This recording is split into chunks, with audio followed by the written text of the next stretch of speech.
Now tuned into the greatest. The Run with Manny Wilson podcast. The Run, the Manny Wilson podcast. The best sports podcast there is. Yes, sir. What's up, everybody? Welcome back to The Run with me, Manny Wilson, all the way from Detroit to Chicago to your speakers and headphones. I appreciate you tuning in to the first interactive sports podcast. You know, a community that makes sure your voice is heard. So if you hear something that you agree with, that you disagree with, that I said, and you want to outsmart me, go ahead, give us a call, 219-413-9405. Now, we're midway through the NFL season, just about at that midway point. Some teams are, some teams are not. They will be next week. But either way it goes, the Detroit Lions have won 4 straight games, about 14-plus points for the first time since 1969. This team has been balling. They've been showing their ass. They have the best record in the NFL right now between 2 other teams. But, you know, I usually don't cheer for the Lions, and I'm not going to, jump on a bandwagon. But deep down, just know I've always hoped that the Lions were good. I've never really had that hometown team that I can cheer for. Still can't really cheer for the Bears because they suck so bad and they still stinking up the place. So the Lions is my true hometown team, so I got to at least represent somewhere now. You get what I'm saying? But look, anyway, I know the Lions, they've been making a lot of noise. All right. They're 5-1, best team in the league right now. And I'm just here. I'm just letting you know right now. You can make the argument that the Detroit Lions have a legitimate chance at going to the Super Bowl. It's outrageous to even think. It's outrageous to even say. But you can make the argument that they may go to the Super Bowl based on the fact that they've been the most consistent team in the league thus far. They protect the ball offensively. They limit their turnovers. They run the ball very well. They pass the ball very well. And they've been consistently putting pressure on other teams' quarterbacks on the defensive end. And it sounds crazy. I understand that because they've been a laughing stock of the league. People who don't follow the Lions, they're like, well, who the hell do they have over there that's really causing this much ruckus? I mean, they don't have the big names. They don't have the stardom. They don't have the hype of a quarterback and none of that. They don't have anything. Everything with the Detroit Lions right now is average and based off effort. And because those guys are playing so disciplined, that's why they've been balling. They've been consistent and they've been disciplined. They're not overbearing with talent, but they have enough to where as long as they stay disciplined, they can continue to win ball games. And just because they're not overbearing with talent does not mean they don't have any, because they don't have the big names, but their defensive front, oh my gosh, that's scary. You put Hutchinson out there, Jack Campbell, Jones, McNeil, those guys are a force. They are a force. They're 4th in forced fumbles. They're 3rd in interceptions. The Lions, they allowed the least amount of rushing yards in the NFL. The defense has been on point with the Detroit Lions. So you can sit here and say, oh, well, I don't recognize any of the names here. Well, you better start learning them. I put it that way. You better start learning them because that's a lot of talent that they've been showing up. And those guys show up with effort and grit as they preach time after time. And offensively, don't even forget about that because they're 5th in passing yards, 3rd as a team in total offensive yards right now. Over a lot of these teams that are getting way more hype. For some reason, these big networks continue to talk about the Giants and the Cowboys. Meanwhile, when I look at some of these lists, I don't even see them top 5. So what's the conversation we're really having right here? That's part of where I talk about that big market bias that happens whenever these teams are smaller and they're finally thriving. You've seen it in the NBA with the Sacramento Kings. They're smaller, but yet people still wanted to talk about the Lakers, even though they barely made the playoffs. You see that a lot, and it happens in the NFL as well. It's happening right now with the Detroit Lions. The Detroit Lions, they're tied for the best record in the NFL because of their consistency. They're right there with the 49ers and the Miami Dolphins. Obviously, not when you talk about big names and the talent of individuals there, but as a collective, from the record, they are all the same. Sometimes you don't have to be the best team or have the best talent or be the best at what you do as long as you're consistent. There's so many different trash artists in the world, rappers, singers, actors, podcasters, CEOs, all of that stuff. But yet They thrive because they are consistent. If someone's trash at rapping or singing and they continuously drop the trash songs, somebody is going to think it's not trash.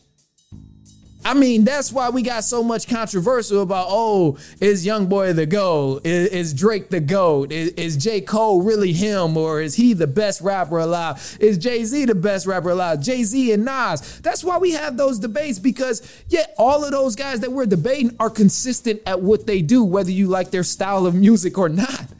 So it doesn't matter.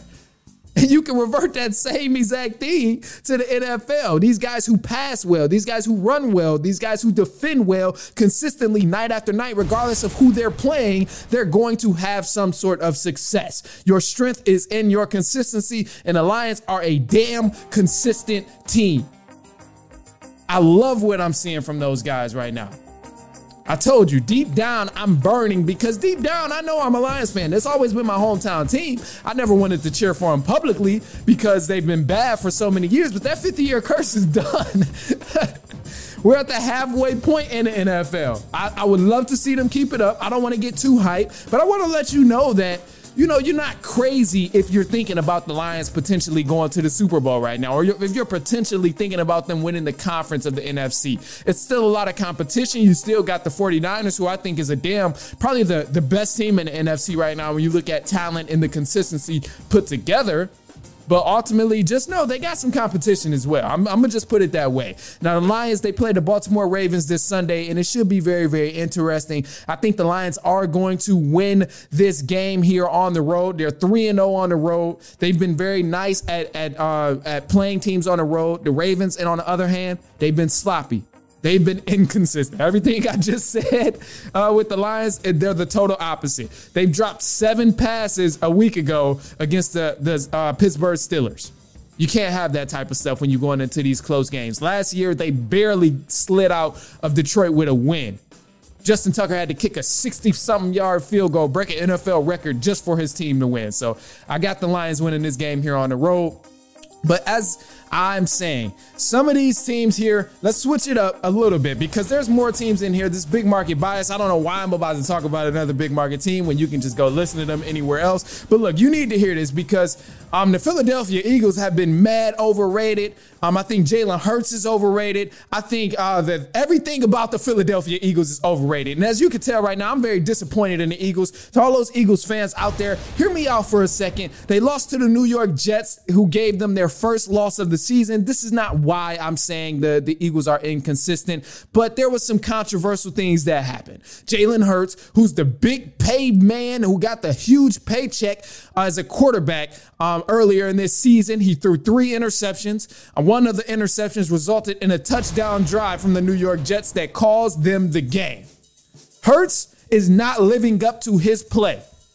And he's not living up to his pay, I should say, because he's the main one I'm talking about when I say the Philadelphia Eagles are overrated right now. When I look at these different stats and I look at the stat lines in the NFL, Hurts' name is nowhere to be found unless I'm looking at interceptions, because he's second in interceptions right now. He's not top 10 in completion percentage when I look at that list. He's not top 10 in the passing touchdowns when I look at that list. And I know Philadelphia just landed Julio Jones, but I can't help but to think, damn, how much help does this guy need? I mean, jeez. Could you imagine if you gave Pat Mahomes all these damn weapons?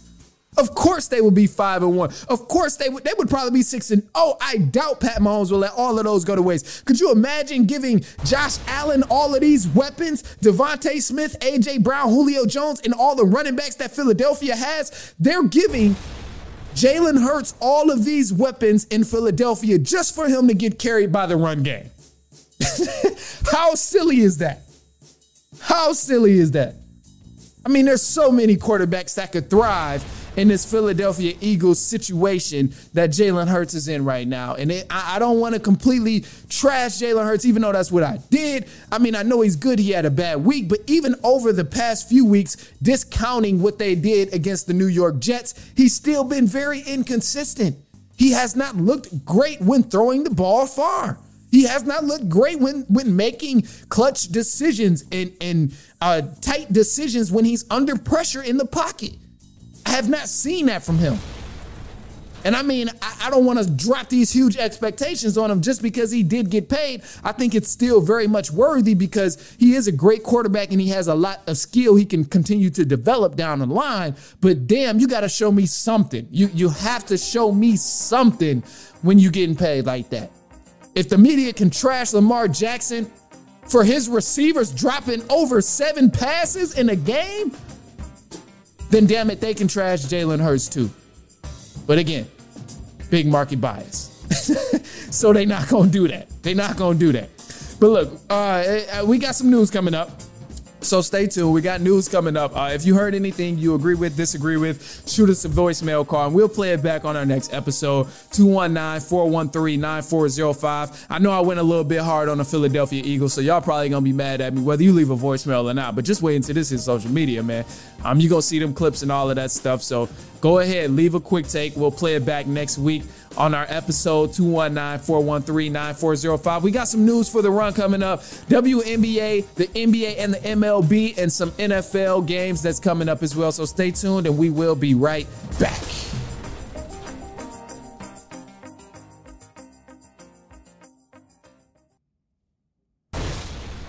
All right, in news for the run. In the WNBA, the Las Vegas Aces became the 3rd team in WNBA history to win back-to-back championships after defeating the New York Liberty in the best-of-5 series. The Aces are the 3rd team to win these championships, and head coach Becky Hammon won 2 championships in her first 2 seasons of being a head coach in the WNBA. Man, this is the verge of a new dynasty here for the Las Vegas Aces. You love to see it. Now, the Houston Rockets, they're trading Kevin Porter Jr. to Oklahoma City Thunder for Victor Oladipo. And in an interview with Stephen A. Smith, the NBA Commissioner Adam Silver said the NBA may resort back to its traditional Eastern versus Western Conference game for All-Star Weekend this upcoming year. In the MLB, the Astros, they beat the Rangers 8-5 last night, but the Rangers, they still lead the series 2-1. Game 4 takes place tonight in Texas.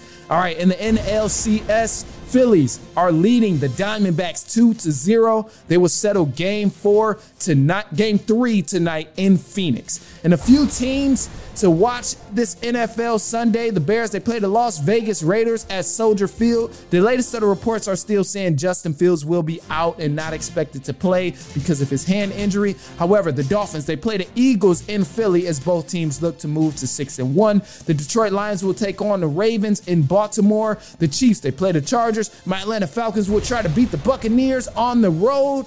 The San Francisco 49ers will play the Minnesota Vikings for Monday Night Football in Minnesota. All right, now look, man.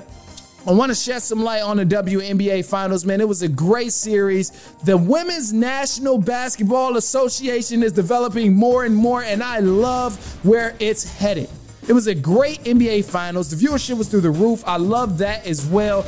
And man, between the Aces and New York Liberty, obviously you know by now the Aces did win that game. A'ja Wilson was Finals MVP. She had 26 points, 16 rebounds, and multiple clutch buckets down the stretch. You got to keep in mind too, whenever you see these WNBA stats and from players who mark up these 30-point games, 40-point games, you got to keep in mind that they do this with less game time than what you see these NBA guys doing it. So 24 points, 16 rebounds came in 38 minutes of play. Regular season MVP Breanna Stewart, she has to play better in these clutch moments. She plays for New York Liberty, but man, she was 3 for 17 from deep, did not pull the trigger like she should have. Kept shooting, which is great, but it was not dropping, but somehow still finished with a double-double of 10 points and 14 rebounds. Obviously, I think it could have been a completely different game if she played a little bit better. She had the help of Sabrina Ionescu still helping out, but ultimately it just wasn't enough to close out the game. Did come down to the wire, but it just wasn't enough. Now, viewership was through the roof. This was the most watched WNBA Finals in 20 years. Now, the WNBA is still very, very young when you try to compare it to the NBA. It'll never be the NBA. It probably will never surpass the NBA just because they've been around much longer. I mean, it may happen. Who knows? But the NBA started 51 years ahead of the WNBA. And just to give you a quick history lesson, WNBA started back in 1997. By then, picturing where the NBA was, they were damn near at its peak turning point. You had Michael Jordan era. He was really controlling the league by then in 1997. He had already three-peated. He was on the verge of three-peating again, and they were still trying to figure out if he was going to do that. So, of course, not many people were paying too much attention to the WNBA at that time. You were straight fresh off the Magic and Bird era rivalries right before Michael Jordan when you look at the early 70s and the early 80s. So think about that. Roughly 30 years after the NBA started in 1946, they ended up getting Magic and Bird. However, you cannot forget, many people thought the NBA was dying and many people thought the NBA was going to be bankrupt during that time right before Magic and Bird. So teams were on the verge of going bankrupt. People weren't watching games or attending games enough for the league to make a big profit. But once Magic and Bird came in 76 and 70, I think it was 76. What is it? Once they came in the mid 70s, early 80s, that changed the entire trajectory of the NBA in almost every aspect. And that was 30 years in. That was the 30-year mark. The WNBA hasn't even hit their 30-year mark yet. They're right at 26 years, just at the halfway point of where the NBA was today. So you got to give it another 10 or 15 years, and I promise you this league is going to continue to evolve more and more. They're already cranking viewership numbers at this halfway point, whereas the NBA, people thought they were going bankrupt by this time. They thought they were done. Thanks to the Los Angeles Lakers, they were saved. But the same way guys look at Oscar Robinson, Kareem, Jerry West, and what they were doing in the league will eventually be the same way that we look at the legends in the WNBA today. The Sabrina Ionescu, Asia Wilson, Breanna Stewart, and even further, the pioneers to the WNBA, the Sheryl Swoops, the Diana Taurasi, Sue Bird. All of them are eventually going to become legendary in the league that's going to age like fine wine. I'm telling you, the WNBA is a much younger league, and it's going to continue to evolve as basketball evolves. Look at what Caitlin Clark is doing. She's filling up NFL stadiums just about, or college stadiums. Oh my gosh, Angel Reese signing big brand deals in college. So these are two great superstars that's getting ready to go into the WNBA already. They're playing each other in college basketball and they broke records. So these two, Angel Reese and Caitlin Clark, could potentially be the Magic and Bird, what they were to the NBA, but to the WNBA. And let me say that one more time. Angel Reese, Caitlin Clark could potentially be what Magic and Bird was to the NBA, but to the WNBA in modern day history. So just keep looking, keep watching, keep paying attention. And it's gonna thrive, it's gonna continue to evolve as time continues to tell. All right, now look, man, that's all we got for you today. So I appreciate you sticking with me. I appreciate you hanging with me. And of course, man, if you heard something you agree with, you disagree with, you like, you dislike, or even if you want to outsmart me on something I said, go ahead, share your opinion. Give us a call in the voicemail line, 219-413-9405, and we will play your take back on air. Now, I got a voice crack there. But until then, man, I will see y'all later on next week, and so on and so on and so on. Y'all better make it a great week, make it a great day, make it a great evening. Send this to a cousin, a brother, an aunt, an uncle, a niece, a nephew, anyone who you know may enjoy the conversation of sports. But we will see you later and later on next week, and so on and so on and so on.